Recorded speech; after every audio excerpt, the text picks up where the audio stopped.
ಬಿಸಿಸಿಐಗಲ್ಲ sir, ನಿಮ್ಮನ್ನ ಪ್ರಶ್ನೆ ಮಾಡ್ತಾರೆ. ಸಿಎಂ ಡಿಸಿಎಂ ಕೆಎಸ್ಸಿಎ ವಿರುದ್ಧ ಪೊಲೀಸರಿಗೆ ದೂರು ಹೋಗಿದೆ. ಕಬ್ಬನ್ ಪಾರ್ಕ್ ಪೊಲೀಸ್ ಠಾಣೆಗೆ ಸ್ನೇಹಮಯಿ ಕೃಷ್ಣ ಅವರು ದೂರನ್ನ ಕೊಟ್ಟಿದ್ದಾರೆ. ಓಕೆ, ಇದೀಗ ಸಿಎಂ ಮತ್ತು ಡಿಸಿಎಂ ಹಾಗೆ ಕೆಎಸ್ಸಿಎ ಅಂದ್ರೆ ಈಗ ಮ್ಯಾನೇಜ್ಮೆಂಟ್ ನ ವಿರುದ್ಧ ಕ್ರಮ ತಗೊಳ್ಳಿ ಅಂತ ಸ್ನೇಹಮಯಿ ಕೃಷ್ಣ ಸಾಮಾಜಿಕ ಹೋರಾಟಗಾರ ದೂರನ್ನ ಕೊಟ್ಟಿದ್ದಾರೆ. ರಾಜಕೀಯ ಲಾಭಕ್ಕಾಗಿ ಆರ್ಸಿಬಿ ಆಟಗಾರರಿಗೆ ಸನ್ಮಾನ ಮಾಡಲಾಗಿದೆ. ವಿಜಯೋತ್ಸವ ಆಚರಣೆ ಇದು ಬಹಳ ದುಡುಕಿನ ನಿರ್ಧಾರ ಅಂತ ಹೇಳಿ ಇದೀಗ ದೂರನ್ನ ಕೊಟ್ಟಿದ್ದಾರೆ ಸ್ನೇಹಮಯಿ ಕೃಷ್ಣ.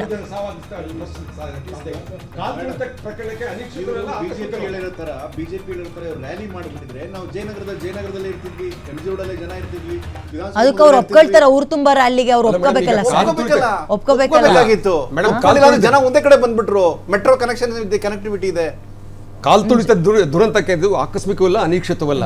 ನಿಜವಾಗ್ಲೂ ಕೂಡ ಒಂದು ಸಮನ್ವಯತೆ ಇದ್ದಿದ್ರೆ ಕೆಸಿಎ ಸ್ಟೇಡಿಯಂ, ಪೊಲೀಸ್ ಇಲಾಖೆ ಮತ್ತು ಸರ್ಕಾರ ಸೋತಾಗ್ಲೇ ಅಷ್ಟು ಕ್ರೌಡ್ ಸೇರಿದೆ ಸರ್. ಇದು ನನ್ನ ಒಂದು ಸಾಮಾನ್ಯ ಪ್ರಶ್ನೆ ಕೇಳ್ತೀನಿ ಸರ್. ಸೋತಾಗ್ಲೇ ಅಷ್ಟು ಕ್ರೌಡ್ ಸೇರುತ್ತೆ ಆರ್ಸಿಬಿಗೆ, ಇನ್ನು ಗೆದ್ದಾಗ ಸೇರುತ್ತೆ ಅನ್ನುವಂತಹ ಕನಿಷ್ಠ ಪ್ರಜ್ಞೆ ಇಲ್ಲ. ಇದು ನಾವು ನಿರೀಕ್ಷೆ ಮಾಡಿರ್ಲಿಲ್ಲ ಅಂದ್ರೆ ಯಾರು ನಂಬುವಂತಹ. ಬಿಜೆಪಿ ಅವರು ಟ್ವೀಟ್ ಮಾಡಿ ನೀವು ಯಾಕೆ ನೀವು ಪ್ರೊಸೆಷನ್ ಮಾಡ್ಲಿಕ್ಕೆ ವಿಜಯೋತ್ಸವ ಆಚರಣೆ ಮಾಡ್ಲಿಕ್ಕೆ ಅಂತ ಹೇಳಿದ್ದು ಸತ್ಯ.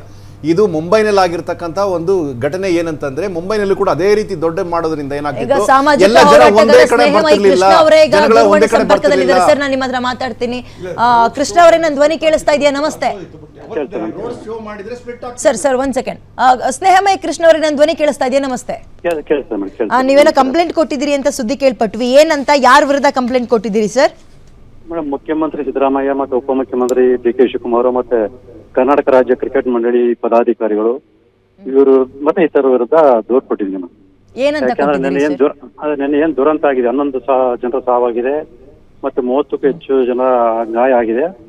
ಇದಕ್ಕೆ ಇವರೇ ಹೊಣೆಗಾರರು. ಹಾಗಾಗಿ ಭಾರತ ನ್ಯಾಯ ಸಮಿತಿಯ ಕಲಂ 106 ಪ್ರಕಾರ ವಿರೋಧ ಪ್ರಕರಣ ದಾಖಲು ಮಾಡಿ ಅಂತೇಳಿ ದೂರು ಕೊಟ್ಟಿದ್ದೀನಿ.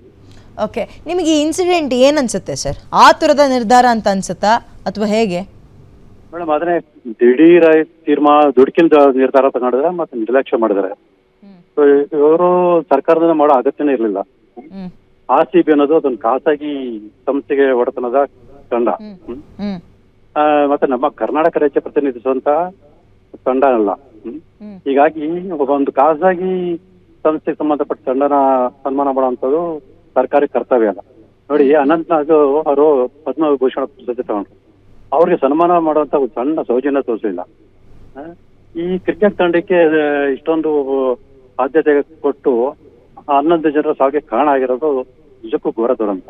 ನೀವು ದೂರು ಕೊಟ್ಟಿರೋದು ಜನಪ್ರಿಯ ಪ್ರಚಾರದ ರಾಜಕೀಯ ಲಾಭದ ಕಾರಣಕ್ಕಾಗಿ ಆರ್ಸಿಬಿ ತಂಡದ ಆಟಗಾರರನ್ನ ಬಳಸ್ಕೊಂಡಿದ್ದಾರೆ ಅಂತಲ್ವಾ? ಅಂಡ್ ಅದರ ಪರಿಣಾಮವೇ 11 ಜನ ಸಾವನ್ನಪ್ಪಿದ್ದಾರೆ ಅಂತಲ್ವಾ? ಹೌದು. ಯಾಕಂದ್ರೆ ಸರ್ಕಾರಕ್ಕೆ ನಿಜವಾಗ್ಲೂ ಸಾಧಕರಿಗೆ ಸನ್ಮಾನ ಮಾಡುವಂತ ಉದ್ದೇಶ ಇದ್ದಿದ್ರೆ ಈಗಾಗಲೇ ಶ್ರೀ ಅನಂತನಾಗ್ನ ಕರೆದು ಸನ್ಮಾನ ಮಾಡ್ಬೇಕಿತ್ತು.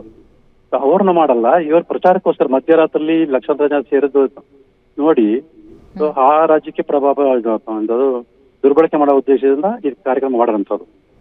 ಯಾವುದೇ ಸದುದ್ದೇಶ ಸ್ಪಷ್ಟ ಕಂಡು ಬರಲ್ಲ. ಈ ಸಾವಿಗೆ ಯಾರು ಹೊಣೆ ಅಂತೀರಿ ನೀವು? ಮುಖ್ಯಮಂತ್ರಿ, ಉಪಮುಖ್ಯಮಂತ್ರಿ ಮತ್ತೆ ಕರ್ನಾಟಕ ರಾಜ್ಯ ಕ್ರಿಕೆಟ್ ಮಂಡಳಿ ಅವರೇ. ಧನ್ಯವಾದ.